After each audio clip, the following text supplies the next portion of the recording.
हाँ भाई, अस्सलाम वालेकुम। कैसे हैं आप लोग? सब ठीक ठाक हैं? मैं हूँ रेहान, कनाडा से। और काफ़ी दिन से मैं सोच रहा था कि मैं कोई एक एक आध छोटा सा वीलॉग बनाऊं और आपको थोड़ी सी जो है इन्फॉर्मेशन दूं और कुछ शेयर करूं। मैं बहुत दिनों से काफ़ी यूट्यूब पे वीडियोस वगैरह देख रहा हूं और बड़ा देख रहा हूं कितना आ रहा है कि जी क्या, चलो चलो कनाडा चलो और बस वीज़ा लगवा लो, हमारे पास आ जाओ और बस हम ये कर देंगे वो कर देंगे, बस कनाडा जाएं, अपनी लाइफ बनाएं। तो भाई मैं कनाडा 2010 से रह रहा हूँ। तो कनाडा आए, बहुत अच्छी बात है, लेकिन अच्छे तरीके से आए, सीधे सीधे तरीके से आए। और ये विजिट वीज़ा जो लोगों ने कहना शुरू कर दिया कि जी विजिट वीज़ा ले लें और वहाँ जाके ज़िंदगी बन जाएगी, ज़िंदगी इतनी आसान नहीं है मेरे भाई। विजिट वीज़े पे आने से, विजिट वीज़े के पर आने के एक तो आपको सबसे बड़ा नुकसान ये है कि भाई आपका सिर्फ विजिट वीज़ा जो है वो स्टेटस कुछ भी नहीं होता। आप सिर्फ यहाँ पर आ सकते हैं, घूम फिर सकते हैं, हाँ काम ढूंढें, सब कुछ करें, लेकिन इतनी आसान नहीं है जितना लोग समझ रहे हैं यहाँ पर। पहले तो आपको तकरीबन $2000 का, मेरे ख्याल से 1600-1700 डॉलर का टिकट चल रहा है। 3.5 लाख 4 लाख रुपए का टिकट आएगा आपका। और फिर आपको इतने ही, आपको तकरीबन $5000 चाहिए, आपको 5 से 8 हज़ार डॉलर, अगर आप 6 महीने का यहाँ पे स्टे लेना चाह रहे हैं। तो वो ऑलमोस्ट आपके कितने बन जाते हैं? वो 8 हज़ार डॉलर वो लगा लें, $2000 का टिकट, $10,000 का मतलब हो गया तकरीबन 21-22 लाख रुपए आपके बन जाते हैं। और जिसमें आपको अपना नहीं पता कि मेरा यहाँ पर कुछ होगा या नहीं होगा, क्योंकि इलीगल बंदे को यहाँ पे जॉब तो मिलती नहीं है, मिलती है तो वो कैश पे मिलती है, बहुत मुश्किलों से मिलती है और आपका खून चूस लिया जाता है यहाँ पर। एनीवे वो तो खैर जॉब मिलती भी नहीं है आपको और आपका कोई स्टेटस नहीं रहता। कहने का मकसद ये कि भाई आप लोग आएँ तो, अगर आप लोग वाकई में आना चाह रहे हैं तो प्रॉपर तरीके से आएँ, इमिग्रेशन अप्लाई करें, अगर आपके पॉइंट्स बनते हैं तो आएँ, अदरवाइज़ मेरे ख्याल से कोशिश भी ना करें और सोचें भी ना।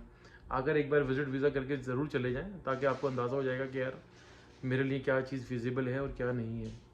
बहुत लोगों ने इतना बेवकूफ़ बना के रखा हुआ है, मैं देखता हूँ, मुझे मुझे भी बड़ी कॉल्स आती हैं पाकिस्तान से कि यार हमारा कुछ करवा दें। मैं सबको यही बोलता हूँ कि भाई इमिग्रेशन अप्लाई कर सकते हो तो अप्लाई कर दो, या फिर अगर बच्चे बड़े हैं तो उनको स्टूडेंट वीज़े पर भेज दो, ताकि उनका थोड़ा सा फ्यूचर वगैरह ब्राइट हो जाए, वो पढ़ लिख लें, वो उनका कुछ स्टेटस बन जाए, तो वो फिर शायद आपको बुला लें। अदरवाइज़ इतने पैसे 20-25 लाख रुपए लगा कर आप विजिट वीज़े पर आएँ और आपका कुछ ना हो, इतने पाकिस्तान के बुरे हालात में हो, और फिर आप वापस चले जाएँ, दैट्स बैड।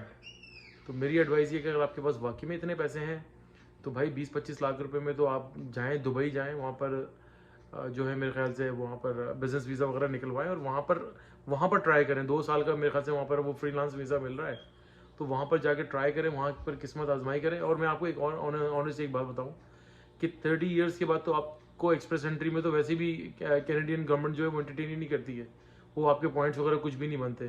तो बहरहाल वो बेचारे लोग सादा लोग होते हैं, वो जाके पाकिस्तान में इधर उधर इमिग्रेशन कंसल्टेंट के पास बैठे हुए हैं, वो आपसे $200-300 चार्ज कर देंगे जी, हम आपका वीज़ा अप्लाई कर देंगे।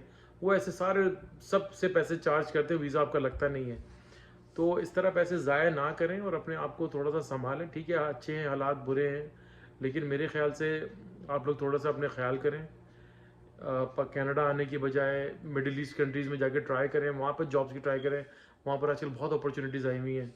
दो हम मैं यूएई का कोई स्पोक्स पर्सन नहीं हूँ, लेकिन मैं ये बताना चाहता हूँ कि देखिए, स्टेटस के साथ रहना बहुत अच्छा लगता है। स्टेटस नहीं है, आप यहाँ पर विजिट वीज़े पर आ गए, कहीं काम कर रहे हैं, चुप छुपा कर काम कर रहे हैं, कल को खुदा ना करे बीमार हो गए, तो यहाँ तो डॉक्टर आपको एंटरटेन भी नहीं करेगा और आपको प्राइवेट मेडिकल आपका जो है यहाँ पर जूस निकल जाएगा। तो यहाँ का एक तो वेदर बहुत ख़राब रहता है, माइनस में रहता है। हार्डली 2 से 3 महीने का समर आता है, उसके बाद 7-8 महीने का जो है विंटर चलता रहता है। तो बहुत सारे ऐसे लोग हैं जो 7-8 महीने यहाँ पर रह कर गए हैं इमिग्रेशन लेकर, वो पाकिस्तान में जाकर वो अपने आप को इमिग्रेशन ऑफिसर बन गए कि जी ये हो रहा है, वो हो रहा है, फलाना धमाका, और ऐसा कुछ भी नहीं हो रहा मेरे भाई। तो मेरा सिर्फ कहने का मकसद ये है कि अगर आप 30+ हो गए हैं, 35-40 साल के हो गए हैं, तो कनाडा में तो आपका स्टेटस मुश्किल है। हाँ, अनलेस अगर आपके पास बहुत पैसा है, 2 ढाई लाख 3 लाख डॉलर है, तो आप यहाँ पर विजिट वीज़े के ऊपर आएँ और आप उस पैसे को अपने साथ रखें और यहाँ पर आकर कोई एंटरप्रेन्योर वीज़ा लेने की कोशिश करें। तो वो तो फिर बात बनती है, अदरवाइज़ तो मैं सबको ही एडवाइस करता हूँ। मेरे एक दो दोस्त हैं, उन्होंने मेरी बात मानकर अब वो सऊदी अरब वगैरह जा रहे हैं, वो अच्छे पढ़े लिखे हैं, ओवर एज हो चुके हैं, 40+ में आ गए हैं। पाकिस्तान में 1.5-2 लाख रुपये महीना कमा रहे थे, लेकिन नहीं हो रहा, समहाउ उनका गुजारा नहीं हो रहा। तो वो सऊदी अरब जा रहे हैं, उन्होंने वीज़े वगैरह निकलवा लिए, तो दे आर हैप्पी कि वो कह रहे हैं कि नहीं, तुम्हारी एडवाइस ठीक थी। और वहाँ पर जाकर जो है वो अपनी किस्मत आजमाई करेंगे। तो इंशाल्लाह ताला अल्लाह उनके लिए आसानियाँ करेगा। सऊदी अरब में, दुबई में, तो इन कंट्रीज़ में है अपॉर्चुनिटीज़ अभी भी बहुत निकली, क्योंकि वहाँ पे डेवलपमेंट बहुत हो रही है। कनाडा इटसेल्फ ऑलरेडी डेवलप्ड है, इनको लोग चाहिए, लेकिन इनको स्किल्ड वर्कर चाहिए, और उनको वो लोग चाहिए जिनकी एज जो है वो 30+ पे ना जा रही हो। तो वो उनकी जो है ना वो फाइल वैसे भी रुक जाती है, स्लो कर देते हैं। अब यहाँ पर लोग जो स्टूडेंट वीज़े के ऊपर आ रहे हैं, वो अच्छी बातें आ रहे हैं, वो बहुत अच्छा कर रहे हैं। कि मैं तो पाकिस्तानियों को बहुत एडवाइस करूँगा कि अपनी औलादों को, अपने बच्चों को स्टूडेंट वीज़े पर यहाँ पर भेजें, ताकि उनका फ्यूचर बने, अच्छी एजुकेशन ले, यहाँ पर रहना चाहते हैं यहाँ पर रहें। वर्क परमिट मिल जाता है, 2 साल की स्टडीज़ के बाद 3 साल का वर्क परमिट मिल जाता है। उसके बाद यहाँ पर वर्क परमिट के दौरान उनको फिर अदर प्रोविंस में या इधर प्रोविंशियल नॉमिनी प्रोग्राम के अंदर वो उनको जो है पीआर कार्ड मिल जाता है। तो अपने बच्चों के ऊपर जो है इन्वेस्टमेंट करें, बजाय कि आप खुद 40, 45, 50 साल की हो गए, आप बोल रहे हैं कि मैं बहुत परेशान हो गया हूँ और मैं जो हूँ मैं कनाडा चले जाऊँ, या मैं यूके चले जाऊँ, मैं यूएस चले जाऊँ। ऑनेस्टली मैं आपको बताऊँ, कुछ नहीं होता यहाँ पर आकर। इस एज में आकर आप वैसे भी अब देखें, ये सितंबर का एंड चल रहा है, अक्टूबर नवंबर में अब ये सर्दियाँ आहिस्ता आहिस्ता आना शुरू हो जाएंगी, तो बहुत लाइफ मुश्किल हो जाती है। हम यहाँ पर, मैं यहाँ पे पिछले 10 साल 2010 से रह रहा हूँ, और अल्हम्दुलिल्लाह मैं तो यहाँ पे सिटीज़न हूँ। मैं भी अपनी बीवी बच्चों के साथ रहता हूँ, तो मेरे लिए हमारा कुछ और है। मैं आया भी पीआर कार्ड के ऊपर था, और मेरे लिए इतनी कोई मुश्किलात नहीं थी। अब जो नए लोग आ रहे हैं, वो पाकिस्तान के हालात से बहुत लोग परेशान हैं, और बहुत सारी चीज़ें, फाइनेंशियल इश्यूज बहुत आ गए हैं, वहाँ पे महंगाई बहुत बढ़ गई है। और महंगाई में ऑनेस्टली बताऊँ, यहाँ कनाडा में इटसेल्फ बहुत बढ़ गई है। यहाँ पे ग्रॉसरी में लोगों की चीखें निकल गई हैं, और यहाँ का पेट्रोल जो है, मैं अगर पाकिस्तानी मनी से कन्वर्जन करूँ, तो वो ऑलमोस्ट 350 रुपये ही पर लीटर है यहाँ पर। तो पहले हम यहाँ से, आज से कोविड आने से पहले हम 75 सेंट या 80 सेंट्स का डलवाते थे, जब तक करेंसी भी हमारी 110 रुपये की चलती थी पाकिस्तान से, तो तकरीबन 100 रुपये लीटर पड़ता था। आज वही पेट्रोल जो है हमें 350 रुपये पाकिस्तानी पड़ रहा है। तो चीज़ें पूरी दुनिया में ही चेंज हो गई हैं, हर जगह महंगाई हो गई है, हर जगह जो है महंगाई का एक तूफान आ गया है। तो मेरी एडवाइस ये है कि भाई आप लोग थोड़ा सा अपना ख्याल करें, इस तरह ना करें कि लोगों की बातों में आ जाएं। वहाँ पर गलियों में कंसल्टेंट बैठ गए हैं, उनको अलिफ बे का नहीं पता, और आप उनके, वो आपको बेवकूफ़ बनाते हैं। आपसे $100 पकड़ लिया, आप जैसे 10 लोगों से $100 पकड़ के वो $1000 की, यानी कि 2 लाख, सवा 2 लाख रुपए की दिहाड़ी कर लेते हैं। और वीज़ा उनको कक्का नहीं पता था कि वीज़ा अप्लाई कैसे करना है। और जस्ट इन केस चले मेरी बात मान मेरी बात गलत हो गई, आपका विजिट वीज़ा लग गया, आप यहाँ आकर क्या करोगे? पहले मुझे ही बताएं। आपके पास इतने पैसे हैं कि आप एंटरप्रेन्योर वीज़ा ले लो, या फिर कोई वर्क परमिट के लिए ट्राई कर लो, या आपके पास ऐसी कोई स्किल्ड है कि आप यहाँ पर आकर अपने आप को एडजस्ट कर सको? बहुत मुश्किल है लाइफ यहाँ पर, स्पेशली उनके लिए जिन जो विजिट वीज़े के ऊपर आते हैं, और वो अपने आप को, एक ज़िंदगी उनकी गुजर जाती है, 10-15 साल गुजर जाते हैं, स्टेटस नहीं हो पाता। तो मेरी मेरी एडवाइस ये है कि भाई आप दूसरी कंट्रीज़ को देखें, वहाँ ट्राई करें, वहाँ पर स्टेटस बन जाता है, और आपको एक बिज़नेस वीज़ा मिलता है, बिज़नेस अपॉर्चुनिटीज़ मिलती हैं, आपके पास स्किल्ड है, वहाँ आपको स्किल की जॉब मिल जाती है। 1-2 साल रहें, अपनी फैमिली को बुलाएं, अपने आप को अपनी फैमिली के साथ रहें, बजाय यहाँ पर जो है आप विजिट वीज़े के ऊपर आ जाएं, वो 6-8 महीने, 10 साल, 2 साल अकेले रहते रहें, जो कि एक मिजरेबल लाइफ आपकी हो जाती है। बच्चे आपके पाकिस्तान में दूर हो जाते हैं, वाइफ आपसे दूर रहती है, वो किस कर्ब से गुजर रही होती है आपको अंदाज़ा नहीं होता। आप खुद किस कर्ब से यहाँ पे गुजर रहे होते हैं आपको अंदाज़ा नहीं होता। खुदा न करे कल को आप बीमार हो गए, कुछ हो गया, फ्रैक्चर हो गया, गिर गए स्नो के अंदर, बीमार हो गए, डॉक्टर के पास जाए, डॉक्टर आपको पहले आपसे हेल्थ कार्ड मांगेगा, आपका इंश्योरेंस नंबर मांगेगा, आपके पास दोनों चीज़ें नहीं है, आप क्या करोगे यहाँ पर? तो मेरा सिर्फ आपको यही मैसेज था। मैं और मज़ीद आपको इस तरह की वीडियोस में बना के बताता रहूँगा, क्योंकि मैं बहुत दिनों से सुन रहा था, मैं देख रहा था, इतनी वीडियोस मैं यूट्यूब पे देख रहा हूँ कि जी चलें, बस वो ऐसा लग रहा है कि भाई चलो चलो कनाडा चलो, और कनाडा में तो बस सब कुछ, वहाँ पर आप लैंड करेंगे, आपको पीआर कार्ड मिल जाएगा, और आपको जनाबे वाली वो पासपोर्ट मिल जाएगा, और यहाँ का प्राइम मिनिस्टर, जो है लेबर मिनिस्टर, आपको एयरपोर्ट पे आके बोलेगा सर आप आ गए, हम आपको जॉब देंगे, आप हमारे पास काम करें। वो उनको वेलकम करते हैं जो प्रॉपर स्टेटस के ऊपर आते हैं। वो जो विजिट पर आते हैं उनको तो एज अ विजिटर ही ट्रीट कर रहे हैं। उनको पता है वो 6 महीने की आपको एंट्री मिलेगी, 6 महीने में आपने वापस चले जाना है। आप यहाँ पे स्लिप हो जाओगे, रहते रहोगे, ऑनेस्टली आपको बताऊंगा आपकी ज़िंदगी इंतहाई मुश्किल होती चली जाएगी। आप वकीलों के चक्कर में पड़ जाओगे, कंसल्टेंट्स के चक्कर में पड़ जाओ कि भाई हमारा स्टेटस करवा दो, कुछ ना कुछ कर करा के 2-4-5 साल जितना आप रहेंगे एक मुश्किल लाइफ के अंदर, वो जितना आप कमाएंगे ये सारे वकील और कंसल्टेंट आपसे ले जाएंगे, आपके पास कुछ भी नहीं बचेगा। आप एक शेयरिंग की लाइफ गुजारोगे। यहाँ पर रेंट्स इतने महंगे हो गए, आप शेयरिंग में भी रहोगे, अगर रूम भी शेयर कर रहे हो तो मेरे भाई आपको 600 $650 देना पड़ेगा। तो आप मुझे खुद बताएं, ग्रॉसरी यहाँ पर इतनी महंगी हो चुकी है, लेकिन एक सिंगल बंदा जो है एटलीस्ट उसको $2000 चाहिए अपनी लाइफ, बेसिक लाइफ को मेंटेन करने के लिए, जिसमें आप कोई लग्जरी नहीं कर रहे। आप कितना बचा लोगे? कुछ भी नहीं, कुछ भी नहीं बचाओगे। $100, $200, $300 बचा लोगे, क्योंकि आप यहाँ पर इलीगल होकर रह रहे हो, आपको कोई जॉब नहीं दे रहा, जॉब नहीं मिल रही तो चुप चुपा के काम कर रहे हो, 1200, 1400, 1500 कमा रहे हो, 8, 10, 15, 15 घंटे किसी ग्रोसरी स्टोर में लगा लिए, कहीं लगा लिए, तो उसका कुछ फ़ायदा नहीं है। फ्रस्ट्रेशन अलग होगी, बीमार, ज़हनी तौर पे बीमार आप अलग हो जाओगे। तो मेरी बहरहाल आज के लिए इतनी एडवाइस थी कि प्लीज़ आप लोग आ रहे हैं, आएँ, मोर देन वेलकम। कनाडा आपको सबको वेलकम करता है, लेकिन वो कहता है कि जो प्रोसीजर हमने बताया है उसको फॉलो करें, उसको फॉलो करते हुए इस कंट्री में आपके लिए दरवाजे खुले हुए हैं। पीआर कार्ड के ऊपर आ रहे हैं, वर्क परमिट के ऊपर आ रहे हैं, स्टूडेंट वीज़े के ऊपर आ रहे हैं, और जनाब अली स्पॉन्सरशिप के ऊपर आ रहे हैं।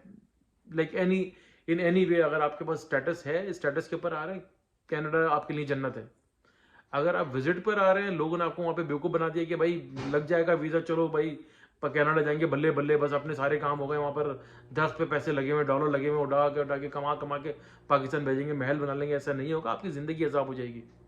आप लोगों की बातों में ना आए। वहाँ जो कंसल्टेंट्स बैठ गए हैं, कुछ लोग यहाँ पे 7-8 महीने रहकर वो पाकिस्तान में जाकर वो जाके इंटरव्यूज़ दे रहे हैं व्लॉग यूट्यूबर्स को कि जी ये है फलाना धमाका, सब कुछ हो जाएगा।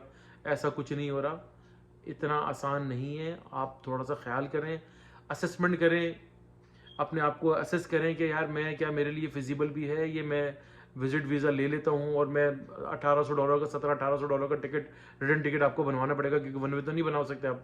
$1800 का टिकट का मतलब है 3.5 लाख, पौने 4 लाख का टिकट हो गया। आप आएंगे, आपके पास एटलीस्ट आपके पास $5000 होने चाहिए 6 महीने गुजारने के लिए। ये भी मैंने आपको कंजर्वेटिव होकर बता दी, इससे ज़्यादा ही चाहिए होते हैं। आते ही आपको फर्स्ट एंड लास्ट मंथ का जो है, जहाँ भी आप ठहरेंगे, किसी रिश्तेदार दोस्त के घर पे ठहरेंगे, वो आपको 1 हफ्ते ज़्यादा नहीं रखेगा यहाँ पर। उसके बाद बोलेगा चलो भाई मैं आपकी जो है ना वो करवा देता हूँ, शेयरिंग में रह लें। आप शेयरिंग में जाएंगे, आप आपसे फर्स्ट एंड लास्ट मंथ ले लेंगे $700, $800 के हिसाब से, वो 1600-1700 आपके वो गए। आप खुद ही कैलकुलेट करते चले, आपको फिर जनाब अली थोड़ा सा आपको एक सिंगल मैट्रेस भी चाहिए, बहुत सारी चीज़ें चाहिए होती हैं जिसके लिए आपको पैसे ही पैसे चाहिए होते हैं। यहाँ कनाडा में लैंड करती है आपका मीटर डाउन हो जाता है। फिर मेरी एडवाइस ये है कि भाई आपका ख्याल करें, ख्याल से आएँ, बहुत मेहनत का पैसा है। आते हैं लोग बेचारे वहाँ पे प्रॉपर्टीज़ वगैरह बेच देते हैं कि चलो यार 20, 30, 40, 50 लाख रुपए की हम प्रॉपर्टी बेचकर, अब पैसे भी कुछ नहीं बनते। 50 लाख रुपए की प्रॉपर्टी बेची, आपके 22-23 हज़ार डॉलर बनते हैं। वो तो वैसे ही 6 महीने में आके वैसे ही खत्म हो जाएंगे। उसके बाद जीरो पर फैमिली आपका वेट कर रही है वहाँ पर। बच्चे बोल रहे हैं कि जी बाबा हमारे जो कनाडा चले गए, और वो हमारे को जो है वो पैसे भेजना शुरू करेंगे। पैसे किस तरह भेजेंगे? आपका तो स्टेटस ही नहीं होगा भाई यहाँ पर। तो आएँ, इज़्ज़त से आएँ, स्टूडेंट्स के ऊपर, स्टूडेंट वीज़े के ऊपर आ जाएँ, वर्क परमिट लेने की कोशिश करें, एक्सप्रेस एंट्री लेने की कोशिश करें। अगर आपकी अंडर एज हैं, 30 से 30 साल और 29, 28, 30 साल के हैं, तो एक्सप्रेस एंट्री करें। आइल्स बहुत इंपॉर्टेंट है, आइल्स के बगैर नहीं हो सकता। पाकिस्तान में तो जिसको आइल्स बोलो ऐसा लगता है हमने किसी से उधार मांग लिया। तो आइल्स का तो बोलते हैं, उनके गले में जो है ना वो ऐसी आवाज़ निकलना बंद हो जाती है कि यार ये क्या बोल दिया तुमने। तो उनकी सारी रिक्वायरमेंट्स है, उनकी रिक्वायरमेंट्स पूरी करें। अगर नहीं होती, कोई कंसल्टेंट अगर आपको बोल रहा है कि मैं ये करवा दूंगा, वो आपको बेवकूफ़ बना रहा है, वो आपको लूट रहा है। ऑनेस्टली बताऊं, ऐसा कुछ भी नहीं होता यहाँ पर। तो मेरे भाई, मेरा ख्याल कीजिएगा, मेरी बातों को ज़रा ध्यान से गौर कीजिएगा, और उसके बाद ज़िंदगी को आगे बढ़ाने की, कनाडा आने के लिए कोशिश कीजिएगा। अगर नहीं, मेरी बातें समझ में नहीं आ रही, मैं झूठा लग रहा हूँ, तो आपका पैसा है, आपकी मर्ज़ी। पैसा डूब जाएगा बाद में। मैं ही आपको याद आएगा, रेहान कनाडा से हमसे, यार उस बंदे की वीडियो व्लॉग हमने देखा था, तो वो ये बातें कर रहा था। तो आज के लिए इतना ही। फिर इंशाल्लाह ताला मैं आपको अब जो है वक्तन फ़वक्तन जो है ना अपनी अपनी वीडियो बनाकर जो है ना मैं आपको अपलोड करता रहूँगा। और आपको कोई भी सवाल हो, मुझे जो है ना मुझसे मुझसे जो है मुझसे सवाल करें, मुझे मैसेज करें, मैं आपको जवाब दे दूँगा। मैं आपकी जितनी हेल्प हो सकेगी मैं करूँगा। तो अपना बहुत ख्याल रखिएगा भाई। पाकिस्तान में सबका, इंडिया में जो लोग जहाँ जहाँ यहाँ पे आना चाह रहे हैं, सब अपने आएँ, इज़्ज़त से आएँ, स्टेटस के साथ आएँ, ऐसे ना आएँ। लोगों की जो जालसाज बैठ गए ना, वो इधर उधर जो पैसे ले रहे हैं आपसे, ज़्यादा लोगों से, उनकी बातों में ना आएँ। अपना ख्याल करें, इज़्ज़त से आएँ और इज़्ज़त से रहें, इज़्ज़त से कमाएँ, फैमिली को बुलाएँ, फैमिली के साथ रहें। आज तक के लिए इतना ही। अच्छा, जाने से पहले मेरे भाई मेरी बातों सुन लो, या मेरा चैनल है रेहान कनाडा से, इसको लाइक ज़रूर कर देना और सब्सक्राइब भी प्लीज़ कर देना, और बेल आइकन का बटन दबाना प्लीज़ ना भूलिएगा। चलें भाई, अल्लाह हाफिज़। मुझे भी एक दो वीडियोज़ और देखनी है, फिर मैं ज़रा उन लोगों की बातें सुन के फिर मैं आपको दोबारा अपडेट करता हूँ। अल्लाह हाफिज़।